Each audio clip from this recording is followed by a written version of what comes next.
Assalamualaikum warahmatullahi wabarakatuh. Perkenalkan, nama saya Imro'atul Fadila dari Prodi Ekonomi Syariah kelas D. Di sini saya akan menjelaskan tentang Pegadaian Syariah.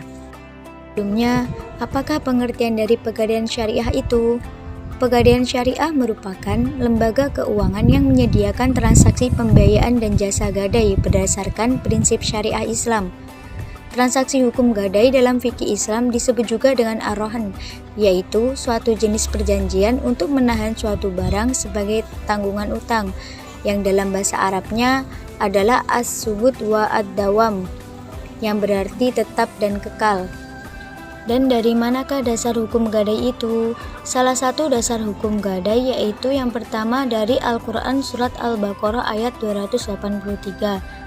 Yang kedua diambil dari salah satu hadis bahwasanya Aisyah berkata bahwa Rasulullah SAW membeli makanan dari seorang Yahudi dengan menjadikan baju besinya sebagai barang jaminan.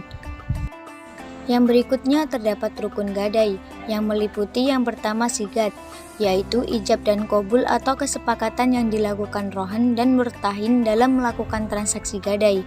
Yang kedua, orang yang berakat, yang terdiri dari ar-rahan atau orang yang menggadaikan dan murtahin orang yang menerima barang gadai.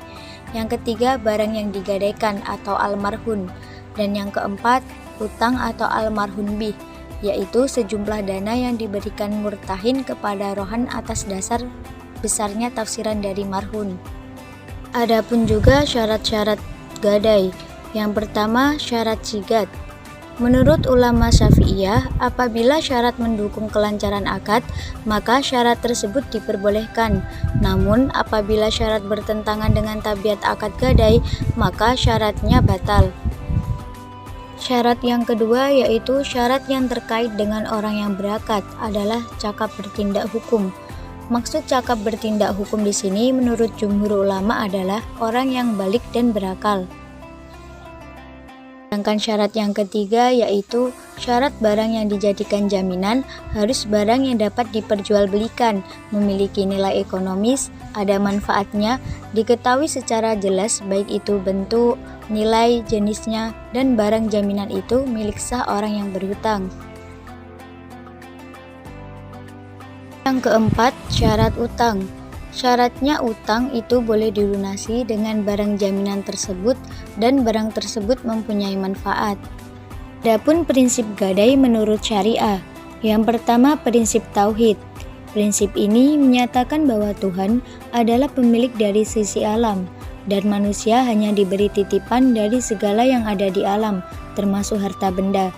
Yang kedua, prinsip ta'awun adalah prinsip saling membantu antar sesama dalam meningkatkan taraf hidup melalui mekanisme kerjasama baik dalam bidang ekonomi maupun bisnis. Dan yang ketiga, prinsip bisnis atau yang biasa disebut juga dengan prinsip tijarah. Prinsip ini harus sesuai dengan ajaran Nabi bahwasanya di dalam mencari laba harus dengan cara yang dibenarkan oleh syariah. Terima kasih sudah menonton, semoga bermanfaat. Wassalamualaikum warahmatullahi wabarakatuh.